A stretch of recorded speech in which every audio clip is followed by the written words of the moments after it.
அன்பும் அரணும் திருவள்ளுவம். வள்ளுவ பார்வை. அதிகாரம் 65 சொல்வன்மை. குறட்பா 643. மனித சிந்தனை என்ற மூலத்திலிருந்து மொழி என்னும் ஊடகத்தின் வாயிலாக கருத்து பரிமாற்றம் நடக்கின்றது. மொழி வாயிலாக நடைபெறும் மனித தொடர்புகள் முனைப்புடன் நடத்தப்பட வேண்டும். அவ்வாறு நடைபெறும் கருத்து பரிமாற்றத்தில் மொழியின் பங்கினை நுண்மையாக ஆய்ந்துரைக்கின்றது சொல்வன்மை அதிகாரம்.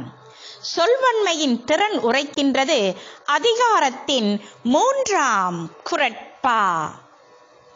கேட்பார் பிணிக்கும் தகையவாய் கேளாரும் வேட்ப மொழிவதாம் சொல். சொற்பொருள். கேட்டார் சொல் கேட்டவர், பிணிக்கும் ஈர்க்கும், தகையவாய் இயல்பினதாய், கேளாரும் கேட்காதவரும், வேட்ப விரும்பும் வண்ணம், மொழிவதாம் சொல்லப்படுவதாகும் சொல் சொல்வன்மை. கருப்பொருள். சொற்களை கேட்டவர்களை தம் வயப்படுத்தும் இயல்பினதாய் கேளாதவரையும் கேட்க வைக்க தூண்டுவதே சொல்வன்மை. கேட்டவர்களை தன்பால் ஈர்த்து கேளாரையும் கேட்க வேண்டும் என தூண்டும்படி செய்வதே சொல்லாற்றல் ஆகும். தனது பேச்சினை நேரில் கேட்பாரை தன்பால் ஈர்த்து கொள்ளும் தன்மை உடையதாகவும், நேரில் இன்றி கேளாதவரும் விளைந்து கேட்க வேண்டுமென கருதும் வண்ணமும் பேசுதல் வேண்டும். கேட்டவர்களை கவர்வதாகவும், கேட்க விரும்பாதவருக்கும் கேட்க வேண்டும் என்ற ஆர்வத்தை தூண்டுவதாகவும் அமைவதே சிறந்த பேச்சு ஆகும். முன்னிருந்து கேட்பாரை தன் வயப்படுத்தும் தன்மை உடையதாயின், கேளாதவரும் கேட்க பேரவாவுறும் வண்ணம் பேசப்படுவனவே சொல்வன்மையாகும்.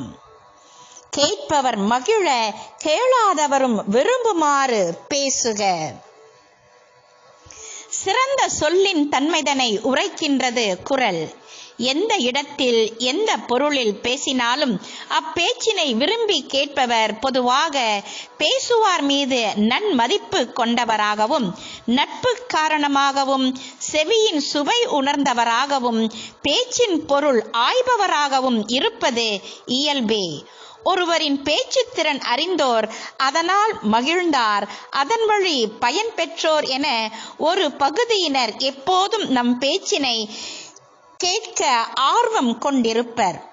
மேடை பேச்சு போன்ற பொது உரைகளை கேட்பவர் பேச்சாளரின் சொல்லில் ஈடுபட்டு பிணிப்புற்றிருப்பர்.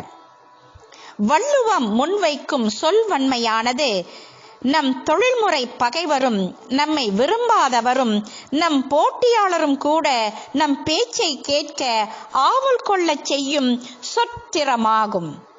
நம்மை பிடிக்காதவர் நம் பேச்சை கேட்கப் போகிறாரா என்ன? ஆனால் நன்றாக பேசினார், அறிவார்ந்த உரை என்றெல்லாம் பிறர் சொல்ல கேட்கும் பகைவரையும் ஈர்க்கக்கூடியதே பேச்சாளரின் சொல்வன்மையாகும்.